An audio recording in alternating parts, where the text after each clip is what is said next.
Hello and welcome. In this video, we will learn how to help employees navigate systems with a digital assistant. For example, let's say ABC Parts and Distribution Company has a need for users to have quick access to a predefined list of documents. They may want to employ a digital assistant as a quick and natural way to help the users find this information. Over the next few minutes, I will demonstrate for you how to build a skill to accomplish this navigation type task. Let's start off by seeing what the end product would look like by asking Coleman a question on the Infor portal. Let's click on the Digital Assistant button. A prompt requesting your query will open. Here let's type in navigate to docs. This is called an utterance. Now select which document you would like to view, and Digital Assistant will take you there.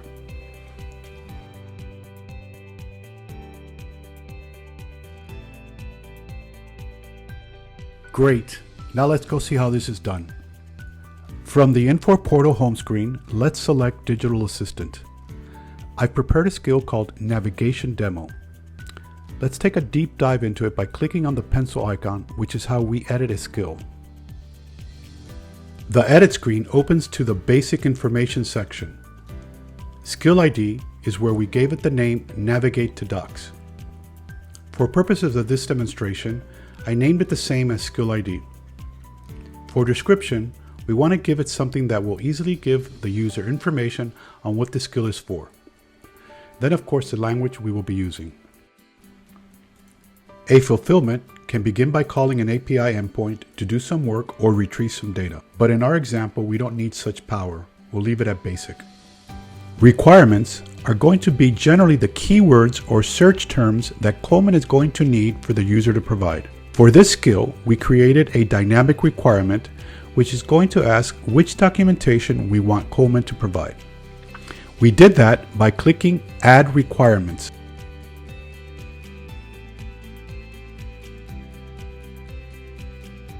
We named this requirement Navigation Search. For type, we selected Dynamic from the drop-down box.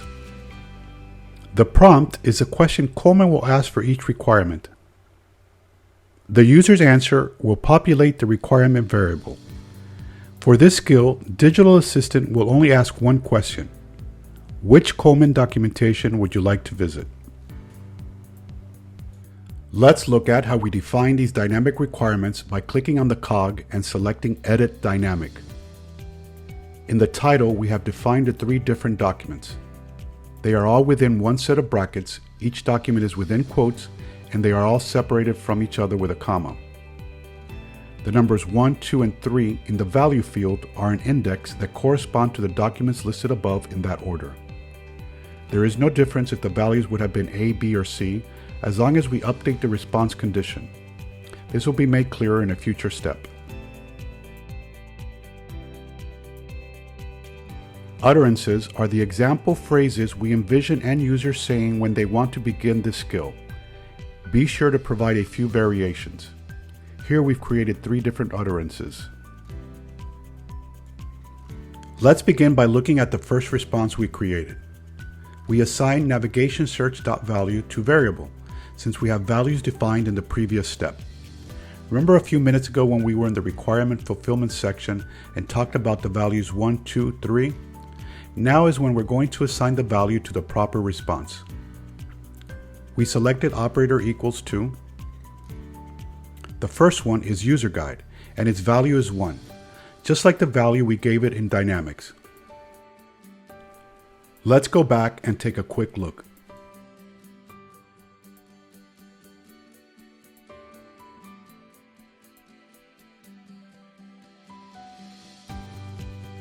Action will equal navigate to tell Digital Assistant this is the action it will be taking.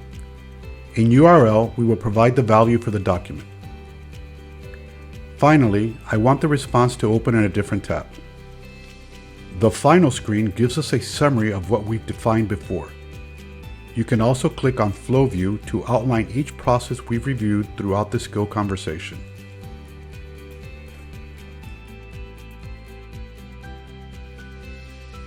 That concludes our demonstration. Thanks for watching this tutorial. Please make sure to like and subscribe to this channel so you can receive notifications of new videos.